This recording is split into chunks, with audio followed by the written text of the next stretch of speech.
Coming up on Lindenwood News, what voters need to know about the upcoming municipal election in St. Charles County.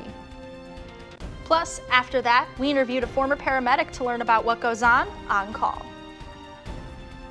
And the Butler Library has begun renovations for the Revival campaign. We got exclusive access to go inside and see the space before reconstruction begins. Those stories and more coming up on Lindenwood News.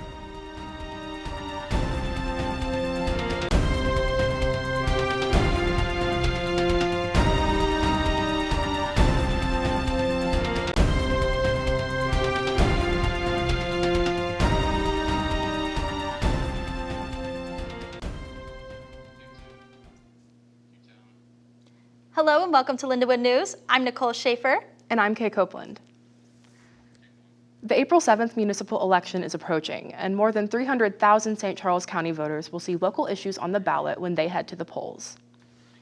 At the top of the ballot is Prop EMS, which would fund the county ambulance district through a 1% sales tax. Other propositions include Prop Fire, proposing a similar 1% sales tax for the fire district, and Prop RT, which aims to freeze residential property taxes for eligible homeowners. For voters who want to cast their ballot early, no excuse absentee voting opened March 24th. This year also includes extended hours and new early voting locations in Lake St. Louis and St. Charles. To find your polling place or hours of operation, visit the St. Charles County Election Authority website. The deadline to register to vote was March 11th, and an important note for out-of-state students, you are eligible to vote in either your home state or where you attend college, but you cannot register in both places. EMTs are an important part of our communities, responding to calls for life-saving services carrying people from home to hospital. Holly Welchel spent 3 decades answering the call, seeing the best and worst of emergency management. She opened up about her time as an EMT and why they matter. Yes, we drive ambulances, but the biggest thing we do is patient care. A lot of people think we always have big, bad emergencies all the time, and then the big, high acuity, true emergency, like true big emergencies are the smaller percentage of what we do.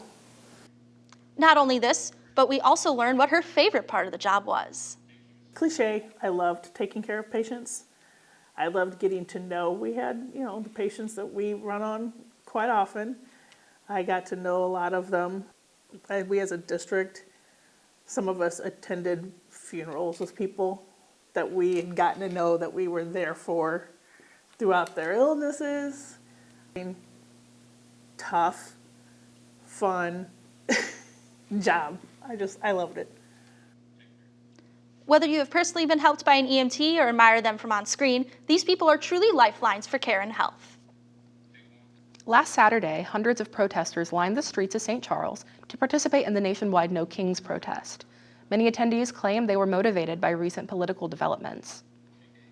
Throughout the afternoon, protesters waved signs and chanted messages about concern for democracy and political power. Many emphasized concerns with federal policies, executive power, and recent issues with immigration and ICE presence. The protest was monitored by local law enforcement, but organizers claimed the event remained peaceful. We spoke with some protesters to get their perspective on the matter. I feel that it's necessary for every one of us to do our part to uphold the Constitution. The No Kings movement has gained traction in cities across the country, calling for greater accountability. The protests are not a one-time event. They happen nearly every weekend as supporters push to keep attention on their message. Earlier this week, the American University of Beirut moved classes online following the Iranian Revolution Guard's threat to U.S. universities in the region.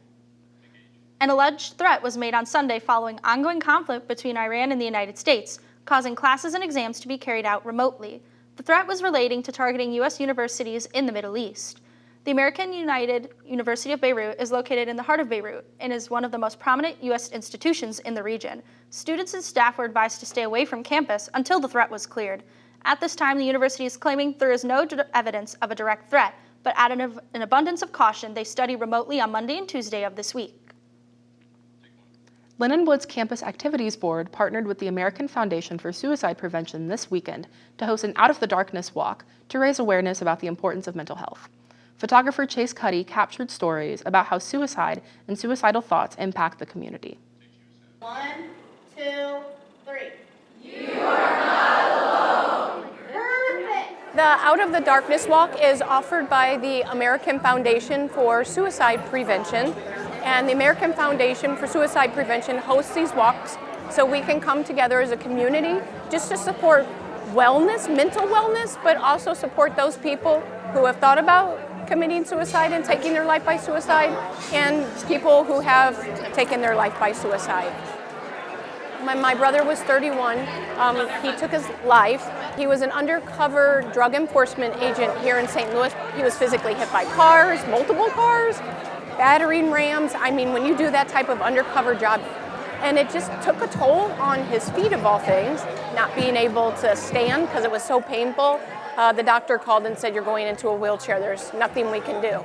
And then Gracie said, "I'll help you." And then Gracie said, "I have this amazing..." I'm here today to support myself because I am a victim of suicidal thoughts. Thankfully, I've never harmed myself, but I have had significant thoughts about it. I just want people to know that they are not alone, that if you are struggling with mental health, please go and get the help that you need. It took me a long time to realize that. But now that I'm here, I feel like I can talk to the people that I need to and get the resources. So no one is ever alone. If you or anyone you know is struggling with mental health, there are resources available. First is the Student Resource and Counseling Center, open Monday through Friday, 8 a.m. to 5 p.m. on the 3rd floor of Evans Commons. Outside of those hours, students can call 833-646-1526 for mental health crises. For immediate help, 988 is the Suicide Crisis Lifeline. Never hesitate to reach out if you are struggling. Lindenwood University will begin a search for a new women's head basketball coach after it was announced yesterday that former head coach Amy Egan will be departing Lindenwood for the University of New Mexico after 3 seasons with the Lions. Egan departs St. Charles after manning the helm for 3 seasons that included making back-to-back appearances in the Ohio Valley Conference Championship game last season. Egan guided the Lions to the best season in not only the Division I era, but the entirety of Lindenwood's NCAA history, going 25-8 and claiming a share of the regular season OVC championship for the first time in program history. Egan leaves after compiling a 48-19 record during her tenure and also produced 6 all-conference selections. She was selected as the 2024-2025 OVC Coach of the Year after guiding Lindenwood to the 3rd best win improvement in all of Division I basketball. In a press release from the university, Vice President of Intercollegiate Athletics Jason Coomer said, quote, "We are grateful for everything Coach Egan has brought to this program. Under her leadership, Lindenwood women's basketball has transformed into a consistent conference championship contender. As she moves forward to pursue a new opportunity, we wish her nothing but the best." Coomer also stated the university will begin an immediate search for a new head coach and that the expectation is simple in keeping the program headed forward with dedicated student athletes winning on and off the court. In March, Lindenwood hosted the U.S. Soccer Open Cup, where an alumni made an appearance. Jermaine Mentor graduated last year and is now playing for BOHFS in St. Louis. Photographer Brendan Burns spoke with Jermaine about his journey from college to semi-pro. So, of course, every young boy's dream, I was 17 when I first came over, was to go into that professional level. Lindenwood prepared me really well. They developed me and trained me so that I would be ready for the next step. I'm now at Buff St. Louis. A super human being, lovely to be around, very polite, great work ethic, player who constantly got better. He was able to take feedback. He was able to change his game, evolve, and during his time here, he got better and better. So he was one of my favorite guys to coach because he was very receptive to improvement and just very well received in the locker room. Jermaine is great. He understands the game really well, reads the game well. Even though he may not be the most athletic, he never gets caught wrong-footed. Just reads the game really well, great leader, communicates to the guys around him, and just fits in with all the guys on the team. I do have my own brand. That's about it. I spoke about it last year as well. It's called Vasera. And I am a coach as well. So Agility St. Louis is just in St. Charles. So I help younger kids develop the skills through using technology. Well, obviously it's a great opportunity to play against a professional team. I know me and all the guys in the team, we are ready. We'll give our 100%. It could be in the USL League One, but at the end of the day, we don't look at it like that. We look at us, they're the same as us. So we're gonna go in there, give everything we have, and yeah, just work as a team at the end of the day. BOHFS starts their 2026 season on May 3rd at the Creve Coeur Soccer Complex and will play in several matches across the St. Louis area through July. Last Thursday was opening day for the St. Louis Cardinals, one of the city's biggest traditions. Busch Stadium was packed with energy, fans ready for a fresh start, and the Cardinals delivered with a win to open the season. Ground ball, base hit, one-run scores. Here comes Walker. Here comes the throw. Cardinals win it. The Cardinals opened the season with a strong 9-7 win over the Tampa Bay Rays. The win at Busch Stadium also carried into the weekend, with the Cardinals taking another victory 6-5 before dropping the final game against the Tampa Bay Rays series 11-7. The momentum continued into their matchup against the New York Mets, where the Cardinals fell 4-2, but bounced back with a shutout win 3-0, showing resilience early in the season. As the series continues, the next matchup is against the Mets today at Busch Stadium, where the Cardinals will look to keep it going. So we hope you're wearing red because baseball season is officially back. Butler Library has been a key part of Lindenwood's history, but the building has been closed since 2016.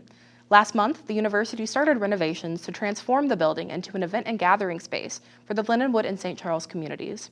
Our photographer Riley Kelly got an exclusive look inside the building and spoke with the chair of the Revival Committee to learn more. This was the heart of the campus. It was one of the most iconic buildings on campus, and it was a place where campus life happened. For nearly a century, Butler Library stood at the heart of campus, and it was named for Margaret Butler. So this Tudor Gothic masterpiece represents the best of our heritage. Butler Library has been awaiting its next chapter since 2016. Butler Library was late nights, it was cramming for finals, it was finding a comfy spot just to sit and think, to study. The campaign will actually transform this beloved landmark, which was built in 1929, into a vibrant community.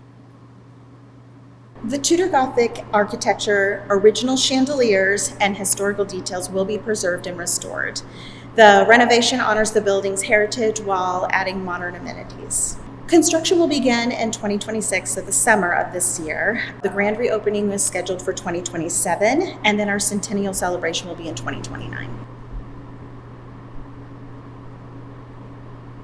So we will have elegant event hall, which is where we are now. So a professional catering kitchen, a bridal suite, and then some student gathering spaces, which is collaboration spaces, classrooms, coffee shops, and an innovation lab. We are proud of this campus, and we're excited for this transformation. That's it for this edition of Lindenwood News. Thanks for joining us.